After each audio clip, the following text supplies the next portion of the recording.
যুদ্ধে টাকা ব্যয় না করে জলবায়ু পরিবর্তনের প্রভাবে ক্ষতিগ্রস্ত দেশগুলোকে সহযোগিতা করার আহ্বান জানিয়েছেন প্রধানমন্ত্রী শেখ হাসিনা। রাজধানীতে 4 দিনব্যাপী জাতিসংঘ জলবায়ু অভিযোজন সম্মেলন উদ্বোধন করে তিনি এই আহ্বান জানান। আগামী 27 বছরের জন্য সরকার যে জাতীয় অভিযোজন পরিকল্পনা গ্রহণ করেছে তা বাস্তবায়নে ধনী দেশগুলোকে এগিয়ে আসার আহ্বান জানান প্রধানমন্ত্রী।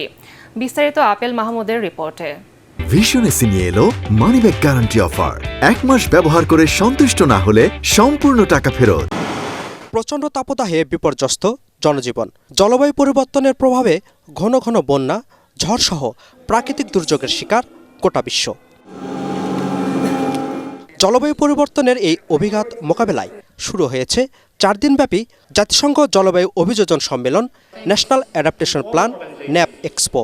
রাজধানীর বঙ্গবন্ধু আন্তর্জাতিক সম্মেলন কেন্দ্রে এই এক্সপোর উদ্বোধন করেন প্রধানমন্ত্রী শেখ হাসিনা। শুভ উদ্বোধন ঘোষণা করছি। প্রধানমন্ত্রী বলেন, বাংলাদেশের দুর্যোগ ঝুঁকি হ্রাস ও জলবায়ু পরিবর্তন অভিযোজনে কার্যকর পদক্ষেপ নেয় সাম্প্রতিক সময়ে দুর্যোগে ক্ষয়ক্ষতি কম হয়েছে। আগামীতে জলবায়ু পরিবর্তনের ঝুঁকি মোকাবেলায় সরকারের পরিকল্পনাও তুলে ধরেন তিনি।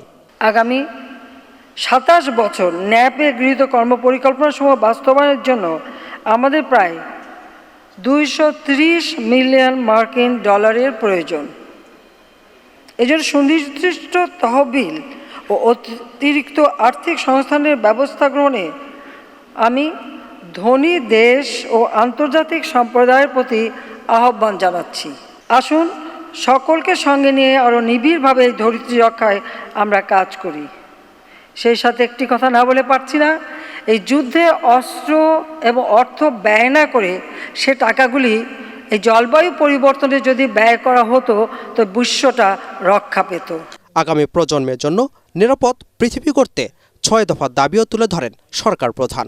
COP26 এর সিদ্ধান্ত অনুযায়ী উন্নত দেশগুলোকে 2025 সালের মধ্যে অভিযোজন অর্থায়ন 2019 সালের তুলনায় দ্বিগুণ করার কথা। এটি বাস্তবায়নে আমি ধনী দেশগুলোর প্রতিও আহ্বান জানাই। পরে এক্সপোর বিভিন্ন স্টল ঘুরে দেখেন প্রধানমন্ত্রী। দেশে প্রথমবারের মতো আয়োজিত এই সম্মেলনে অংশ নিয়েছেন 104টি দেশের জলবায়ু বিশেষজ্ঞ, এনজিও প্রতিনিধি সহ বাংলাদেশের বিভিন্ন মন্ত্রণালয়ের প্রতিনিধিরা। Apple Mahmud, ATN Bangla, Dhaka.